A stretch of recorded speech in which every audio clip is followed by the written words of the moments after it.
بص، طبعا في ناس كتير بتلاقي الكوكع دوت على البحر ما بتعملوش اي اهميه وممكن ترميه. تمام.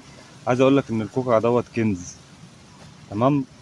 الكوكع دوت لما تلاقيها على البحر تاخدها تغسلها، وتقوم جايب زلطه زي كده، او زلطه اي زلطه، وتغسلها كده. تمام. وتفضل تعمل ازاي، تعمل كده كده.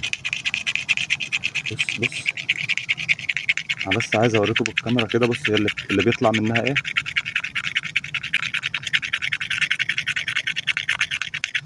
لو شايفين اللي بيطلع منها، بص بص بص، بدأ يطلع ايه، مادة كده لونها ابيض. شايف؟ ده بقى بالنسبة لنا ده كنز. المهم ايه، تبقى فيه نقطة مية كده. بص بص، شايف كده في مادة كده بيضة اهي، واخد بالك اهي. بص بقت تعمل ازاي. نفضل نعمل كده كده كده.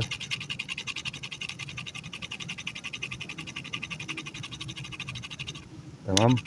دي بقى فايدتها ايه؟ دي بقى بتعملها قطرة للعين. دي بقى لو حد عنده حساسية، حد عينيه بتوجعه، اي حاجة، بتحطها على عينيك كده قطرة. يعني احنا مجربينها من زمان واحنا بنعملها. طبعا في ناس كتير تعرف الموضوع دوت وفي ناس ما تعرفهاش. احنا بنعرف بقى الناس اللي تعرفها. لو عندك طفل صغير، عندك انت عينيك وجعاك، بص بص، شايف بقت عامله ازاي.